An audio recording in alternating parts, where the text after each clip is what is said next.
Assalamualaikum warahmatullahi wabarakatuh. Sebelumnya, perkenalkan, nama saya Andi Patmaraga dari Program Studi Pendidikan Geografi Angkatan 2022 dengan NIM 14026-22033. Kali ini saya akan menampilkan sebuah video micro teaching tentang bab keanekaragaman hayati kelas 11.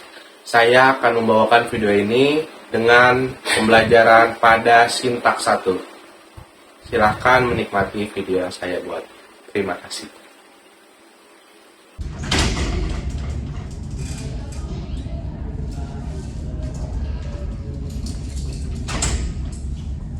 Assalamualaikum semua, selamat pagi. Waalaikumsalam. Selamat pagi, Pak. Bagaimana kabar kalian? Apakah baik? Alhamdulillah. Baik, oke. Untuk memulai pelajaran pada hari ini, alangkah baiknya kita berdoa dulu kepada Gian selaku ketua kelas. Tolong pimpin teman-temannya untuk memandu doa. Baik semua, sebelum kita memulai kegiatan pembelajaran pada pagi hari ini, alangkah baiknya kita berdoa menurut keyakinan masing-masing. Berdoa dimulai.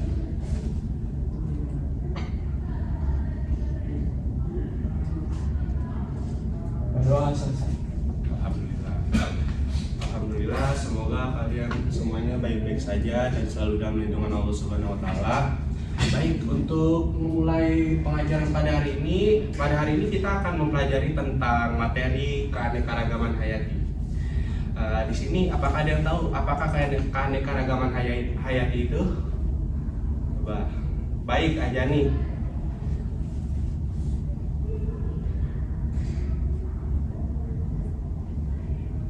Keanekaragaman hayati itu semua yang mencakup makhluk hidup, baik spesiesnya, ekosistemnya, habitatnya, dan lain-lain, gitu Pak. Oke, terus ada lagi yang ingin menjawab apa itu keanekaragaman hayati? Boleh, Adam? Oh, Pak, yang saya tahu tentang keanekaragaman hayati itu tentang mempelajari makhluk hidup yang ada di bumi, Pak, hewan dan tumbuhan. Itu apa, Pak? Oke, terima kasih Adam dan Najami. Jadi keanekaragaman hayati itu adalah istilah yang digunakan dalam untuk menilai keanekaragaman, baik itu manusia, tumbuhan, hewan, ataupun mikroorganisme lainnya. Nah, dengan adanya variabel itu seperti dari gen, variasi, spesies, atau yang lainnya di suatu tempat atau ekosistem tertentu. Oke, sebelum itu di sini apakah ada yang tidak masuk di kelas ini? Tidak ada, Pak. Tidak ada. Masuk semua. Alhamdulillah. Oke, untuk pendahuluan pada materi keanekaragaman hayati pada hari ini, Bapak nanti akan menayangkan sebuah video yang dimana video itu berhubungan dengan materi kita saat ini. Nah, kalian saya minta untuk mencatat poin-poinnya, dan nanti kalian akan maju menjelaskan apa isi dari video tersebut, seperti itu. Sebentar ya, Bapak akan menyiapkan videonya dulu.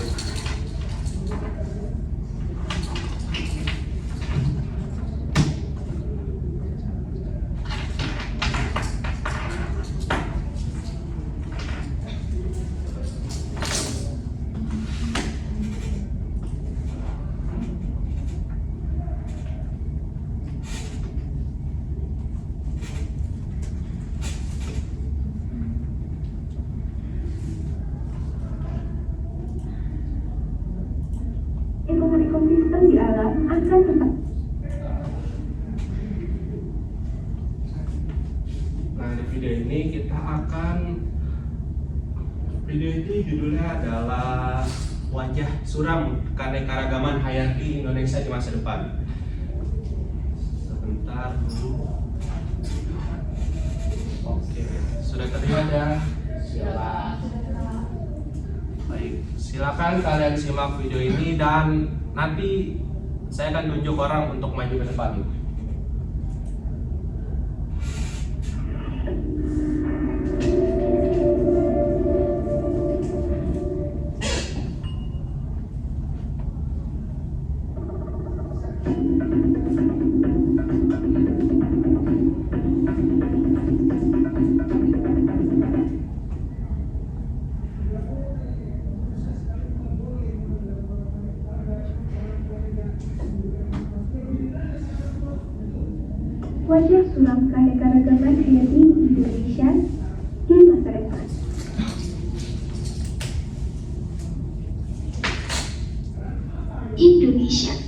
sebuah negara yang kaya akan keanekaragaman hayati. Terbukti, Indonesia menduduki peringkat kedua dari 17 megadiverse countries atau negara dengan keragaman biodiversitas paling tinggi di dunia.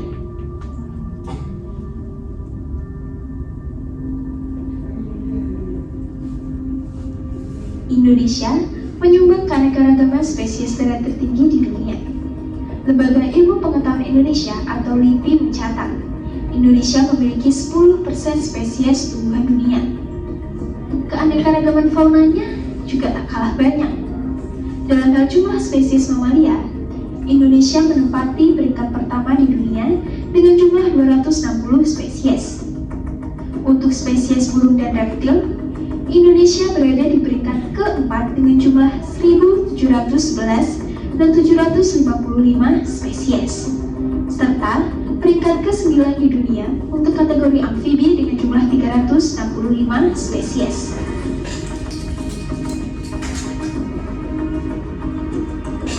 Tidak hanya kekayaan hayati daratan, Indonesia sebagai negara kepulauan yang bagian negaranya terdiri dari 2/3 lautan, memiliki kekayaan laut yang luar biasa.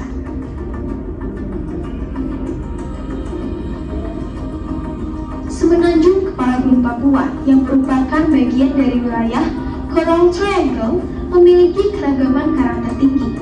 Setidaknya 72% spesies karang di dunia ada di wilayah tersebut. Jumlah terumbu individu yang mendukung hingga 280 spesies per hektar.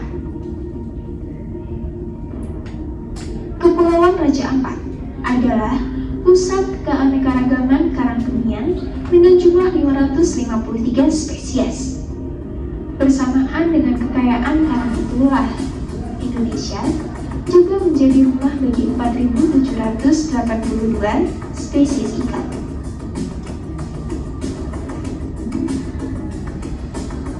Namun, saya beribu sayang, peneliti zoologi pada Pusat Penelitian Biologi LIPI, Francesca Purwendila, memaparkan status dan tren keberagaman fauna saat ini terus berpacu dengan laju kepunahan. Indonesia berada di posisi kelima dari 20 negara yang keanekaragaman hayatinya banyak mengalami kepunahan. Sebuah fakta yang sangat ironis, bukan? Sebanyak 191 spesies mamalia, 33 spesies burung, 33 spesies amfibi, 30 spesies reptil, 231 spesies ikan, 63 spesies moluska, 26 spesies kupu-kupu, juga 7 spesies lebah madu yang ditemukan di Indonesia sudah berada di fase terancam punah.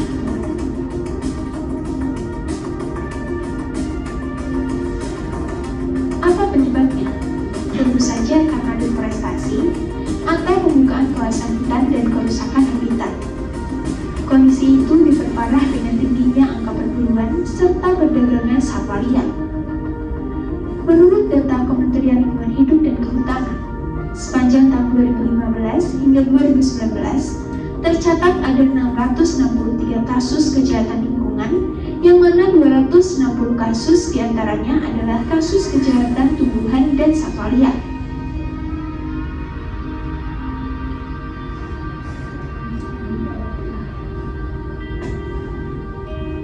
Catatan lain yang dihimpun oleh Garda Animalia, selama 2 tahun terakhir, setidaknya ada 8.883 individu satwa liar dilindungi yang diperjualbelikan di 581 grup Facebook. Jual beli satwa liar dilindungi di pasar burung juga masih marak. Sepanjang 2020 saja, sedikitnya 1.856 ekor satwa liar dilindungi diperdagangkan di 28 pasar burung di Indonesia.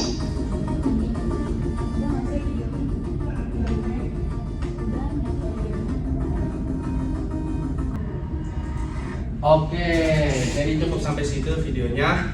Nah, dari pemaparan video ini, apa yang bisa kalian dapatkan? Siapa yang ingin maju ke depan? Seperti yang saya bilang tadi, ayo maju ke depan. Saya, Pak. Oke, silakan Taris. maju. Saya maju ke depan itu, Pak. Iya, silakan maju. Jelaskan kepada teman-temannya apa isi dari video ini. Jadi yang saya dapatkan dari video tersebut yaitu Indonesia itu memiliki tingkat megadiversitas flora fauna yang tinggi. Akan tetapi terdapat banyak ancaman, yaitu seperti tadi pemburuan liar yang menyebabkan punahnya flora dan fauna. Itu aja sih, Pak. Makasih. Oke, terima kasih Taris. Ada yang ingin menambahkan Taris? Saya Oke, silakan Pak. ingin menambahkan pertanyaan Taris tadi, Pak. Untuk faktor-faktor yang menjadi ancaman kepunahan keanekaragaman hayati di Indonesia itu diantaranya adalah alih fungsi lahan, pencemaran ekosistem, kejahatan pada hewan, perburuan liar, perdagangan hewan. Hal itu bisa menyebabkan arus kepunahan keanekaragaman hayati di Indonesia semakin cepat, Pak. Sehingga anak cucu kita nanti tidak tahu apa saja keanekaragaman hewan dan tumbuhan yang ada di Indonesia. Oke, terima kasih Lutfa. Benar sekali semuanya anak-anak apa yang dikatakan oleh Taris dan Lutfa bahwa kekayaan alam atau keanekaragaman hayati yang ada di Indonesia itu sangat melimpah. Namun sekarang keanekaragaman hayati itu sudah makin menipis dikarenakan apa? Yang pertama tadi ada perburuan liar, penebangan hutan, pembukaan lahan untuk alih fungsi sebagai perkebunan, dan masih banyak hal-hal lainnya. Maka dari itu kita harus menjaga ekosistem lingkungan kita agar keanekaragaman hayati yang ada di Indonesia dapat terjaga dan anak cucu kita dapat merasakan atau melihat apa saja keanekaragaman yang melimpah di Indonesia seperti itu ya. Baik, selanjutnya. Izin bertanya. Ya, silakan Naila. Tadi kan Taris menyebutkan megadiversity ya Pak. Maksudnya apa ya Pak? Megadiversity. Tadi ada penjelasannya di video. Ada yang ingat? Coba siapa? Ya, baik Vivi. Mega biodiversity adalah negara yang memiliki keanekaragaman hayati yang lebih baik daripada negara lainnya. Benar. Terima kasih Vivi. Jadi Indonesia itu masuk ke dalam 17 mega biodiversity country, yang dimana Indonesia memiliki 10% spesies tumbuhan di dunia. Indonesia memiliki 260 spesies mamalia.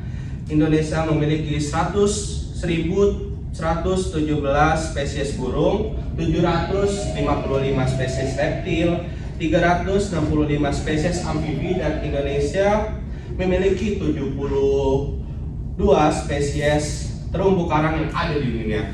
Jadi itulah mengapa Indonesia disebut mega biodiversity country atau negara mega biodiversity, yang dimana kekayaan dan keanekaragaman biodiversitas Indonesia itu sangat banyak. Seperti tadi contohnya, 72% terumbu karang dunia itu ada di Indonesia, 10% jenis tumbuhan yang ada di dunia itu ada di Indonesia.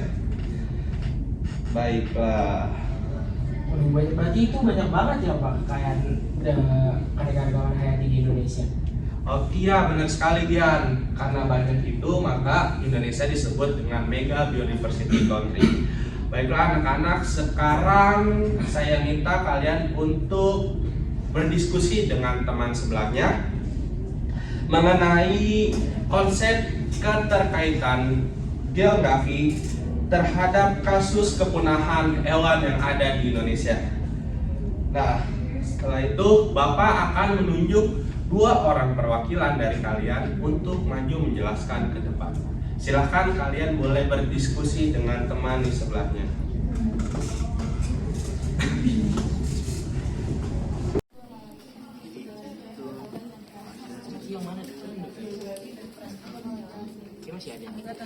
Ekosistem hewan, pengguna hutan, atau monitoring dapat kelangsungan hidup Terus hewan, sumber daya yang sama upaya konservasi.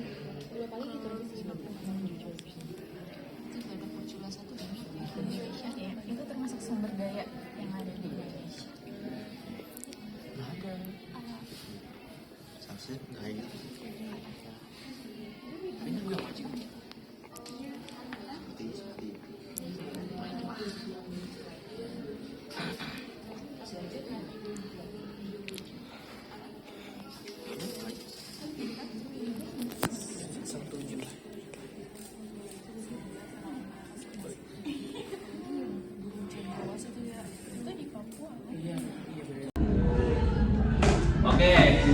anak-anak, apakah kalian sudah selesai berdiskusinya dengan teman sebelah? Sudah. Ya, oke, sekarang maju. Ayo, siapa yang mau maju? Ayo maju. Ayo, jawaban Julia, boleh.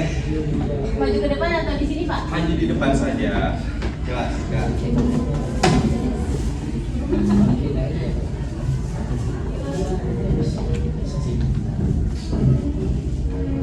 Saya Julia Kartika, saya mau baca tentang pertanyaan tadi, menjadi jawaban dari pertanyaan tadi. Jadi hubungan geografis dengan kepunahan hewan di Indonesia melibatkan faktor-faktor seperti perubahan iklim, perusakan habitat, dan aktivitas manusia. Misalnya penggundulan hutan di Kalimantan dapat mengancam habitat orangutan, sedangkan perubahan suhu laut di sekitar Papua dapat mempengaruhi ekosistem terumbu karang. Selain itu, peta geografis Indonesia yang berada dalam kawasan keanekaragaman hayati juga turut berperan dalam rumitnya permasalahan kepunahan ini. Oke, beri aplaus buat Julia. Nah, satu orang lagi nih, kira-kira siapa ya? Mungkin. Oke, dia ketua kelas, silakan maju. Setelah saya berdiskusi dengan kelompok saya menemukan jawaban bahwa hubungan geografi dengan kepunahan hewan di Indonesia dapat dilihat melalui faktor-faktor berikut. Yang pertama itu habitat dan ekosistem. Geografi berperan penting dalam identifikasi habitat dan ekosistem hewan. Perubahan struktur geografi seperti penggundulan hutan atau perubahan iklim dapat mengancam kelangsungan hidup spesies hewan dan menyebabkan kepunahan. Sudah, Gian. Pak, saya mau nambahin dong, Pak. Oke, boleh, silakan Michelle. Kan tadi dia jelasin habitat dan ekosistem. Ya. Faktor-faktor lain itu juga ada keanekaragaman biologi. Di mana Indonesia terkenal dengan keanekaragaman hayati yang tinggi. Geografi negara ini mencakup jenis habitat mulai dari hutan hujan tropis hingga sabana. Kemudian juga ada tekanan manusia. Faktor geografis seperti urbanisasi, intensifikasi pertanian, dan eksploitasi sumber daya alam dapat meningkatkan tekanan pada populasi hewan. Kemudian juga faktor koridor migrasi. Spesies hewan tertentu bermigrasi melalui wilayah geografis tertentu. Kemudian sumber daya yang tersedia. Geografi fisiologi mempengaruhi ketersediaan sumber daya alam yang dibutuhkan hewan seperti air dan makanan. Kemudian juga ada upaya konservasi. Faktor geografis juga mempengaruhi efektivitas upaya konservasi, pemilihan lokasi berkembang biak, upaya restorasi habitat, dan perlindungan kawasan lindungi seringkali bergantung pada faktor geografis dan ekologi. Itu aja sih Pak tambahan dari saya. Oke, beri aplaus buat Gian dan saya. Nah, untuk memperdalam apa yang kita pelajari tadi, sekarang Bapak ingin mengasih kalian sebuah pendalaman atau lembar kerja ya. Jadi kalian tolong isi lembar kerja ini untuk memperdalam apa yang kita pelajari pada hari ini. Nah, lembar kerja itu sistemnya sama. Kalian berdiskusi dengan teman sebelahnya. Nanti lembar kerjanya kalian kumpulkan ke depan. Pada bawa pulpen kan alat tulis di sini? Bawa. Yang nggak bawa, ayo biarin aja, ayo.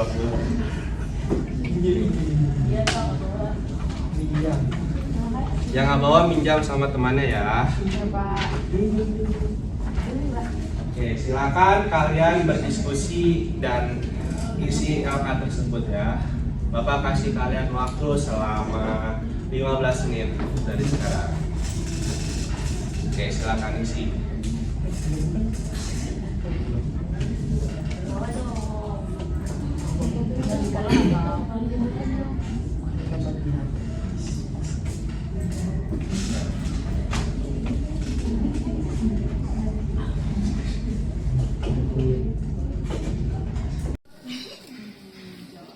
Ini coba cari Google gak bisa Google. Apa kerusakan yang kemudian flora dan fauna. Kita kan baru Google ya guys. Yang harimau tadi ya. Harimau liar ya.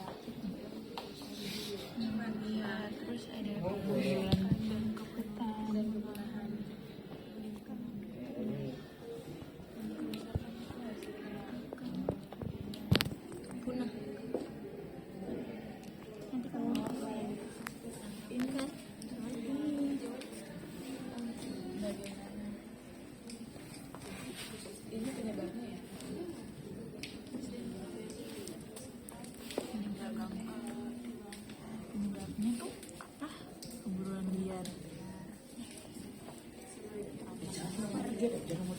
alih fungsi lahan ya?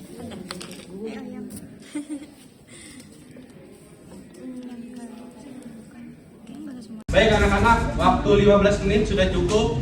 Boleh kalian kumpulkan LK-nya masing-masing. Ayo, dioper ke depan. Boleh sini. Oke, terima kasih. Baiklah, sepertinya cukup sampai sini saja ya materi pada hari ini. Sebelum kita tutup, siapa yang Bapak ingin nanya apa saja yang tadi materi sudah disampaikan? Ayo, tentang apa saja? Tentang keanekaragaman hayati, mega biodiversity, terus sama kerusakan fauna dan fauna baik gitu. Oke, saya kira Bapak kira cukup untuk hari ini pelajaran pada hari ini tentang keanekaragaman hayati. Nah, untuk selanjutnya kita akan belajar tentang persebaran flora dan fauna di dunia, persebaran flora dan fauna di Indonesia, lalu konservasi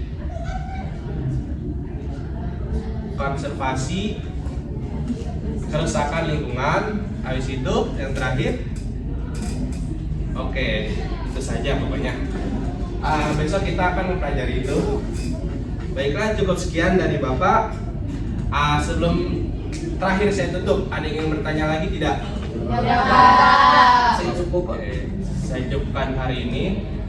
Billahi taufiq wal hidayah. Wassalamualaikum warahmatullahi wabarakatuh. Terima kasih semua. Terima kasih Pak.